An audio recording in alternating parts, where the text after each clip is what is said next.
Immunotherapy নিয়ে অনেক কথা আমরা শুনেছি। তাকে অনেক সময় অ্যালার্জি শটস বলা হয়, অ্যালার্জি ভ্যাকসিন বলা হয়, স্লিট বলা হয়, স্কিট বলা হয়।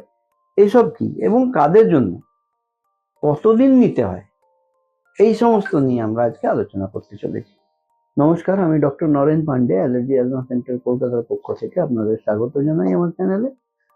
যারা নতুন দর্শক বন্ধু এসেছেন ওনাদের অভিনন্দন জানিয়ে অনুরোধ করব লাইক, সাবস্ক্রাইব, কমেন্ট, শেয়ার করার জন্য।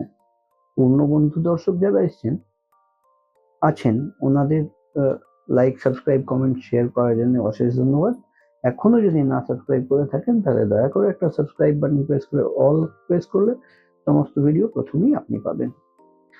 আমরা কলকাতায় শিয়ালদা স্টেশনের পাশে 5 মিনিট হাঁটা পথ মৌলালী মাজার এবং ইন্টালি সিনেমা হলের মাঝখানের বাড়িতে আমরা অবস্থিত।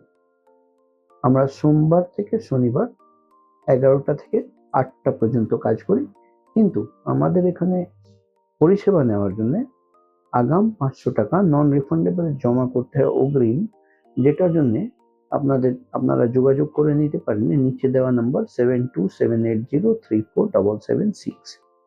এই যে ইমিউনোথেরাপি কি, অ্যালার্জি শটস কি, ডিসেনসিটাইজেশন কি, স্লিট ভ্যাকসিন কি, স্কিট ভ্যাকসিন, এই সমস্ত জিনিসগুলো যারা অ্যালার্জিতে আক্রান্ত ভোগেন ওনারা কিন্তু সচরাচর এই কথাগুলো শুনে থাকেন বা চর্চার মধ্যে রাখেন, কিন্তু সঠিক অনেক সময় তথ্যগুলো পান না। তো সেই তথ্যগুলোই আজকে আমরা আলোচনা করছি। এবার ইমিউনোথেরাপি ভ্যাকসিন, অ্যালার্জি যাদের সমস্যা যদি থাকে, দেখুন অ্যালার্জির সমস্যা হলে অনেক সময় অ্যান্টিহিস্টামিন কি অ্যান্টি অ্যালার্জিকের 1 মাস কি 3 মাসের কোর্স নিয়ে নিলাম, তারপরে মিটে গেল, আর হলো না।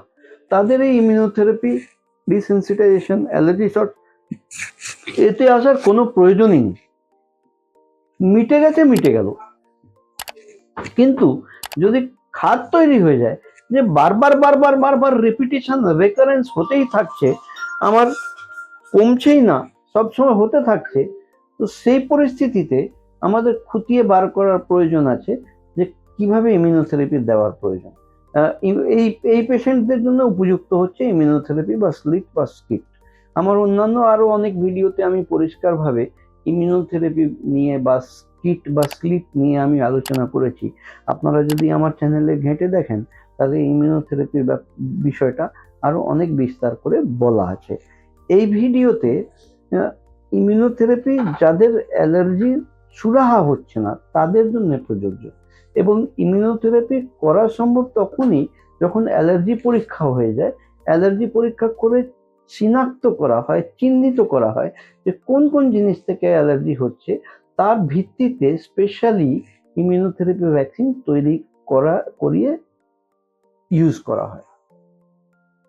এবারে ইমিউনোথেরাপি 1 বছরের কোর্স হয়, কিন্তু 1 বছরের কোর্স হয়ে যাওয়ার পরে যখন আমি ভালো আছি তখন অ্যাডিশনালি 3 থেকে 5 বছর বুস্টার ভ্যাকসিন নেওয়া খুবই দরকার, কারণ ইনিশিয়াল ইমিউনিটি যেটা তৈরি হয়েছে সেটাকে লাইফ লং রাখার জন্যে, লাইফ লং মেনটেন করার জন্যে আমাদের বুস্টার ভ্যাকসিন নিতে হয়, যাতে ইনিশিয়াল ইমিউনিটি যেটা তৈরি হয়েছে সেটা যাতে পার্মানেন্ট হয়ে যায়।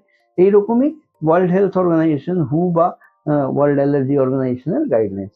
কিন্তু তার আগে প্রয়োজন আছে, ইমিউনোথেরাপিতে যাওয়ার আগে প্রয়োজন আছে অ্যালার্জি পরীক্ষা, সেই অ্যালার্জি টেস্ট। অ্যালার্জি টেস্টের বিষয়ে আমার অনেকগুলো ভিডিও আগে করা আছে যে অ্যালার্জি টেস্ট কি করে করতে হয়, এবং অ্যালার্জি টেস্ট করার পরে তার সমাধান হিসাবে যে ভ্যাকসিনের প্রয়োগ, ইমিউনোথেরাপি ভ্যাকসিনের প্রয়োগ, সেই বিষয়ে কিন্তু আমার অনেকগুলো ভিডিও করা আছে। আপনারা দর্শক বন্ধু যদি দেখতে চান তাহলে পেছনে গিয়ে এই ভিডিওগুলো স্ক্রল করে, আমি খুব ছোট ছোট ভিডিও করি, 2-4-5 মিনিটের বেশি ভিডিও করি না, তার মধ্যে কাজের কথা বলি, এদিক ওদিক ঘোরাই না, ডাইরেক্ট সমাধান। তো সেই ভিডিওগুলো দেখলে কিন্তু আপনারা ওয়াকিবহাল হতে পারবেন।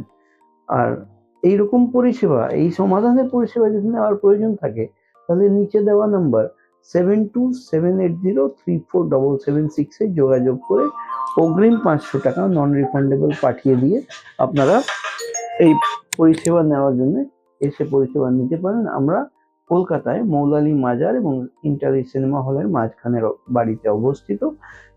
সোমবার থেকে শনিবার কাজ করি, সকাল 11টা থেকে নিয়ে 8টা পর্যন্ত, এবং রোববার বন্ধ।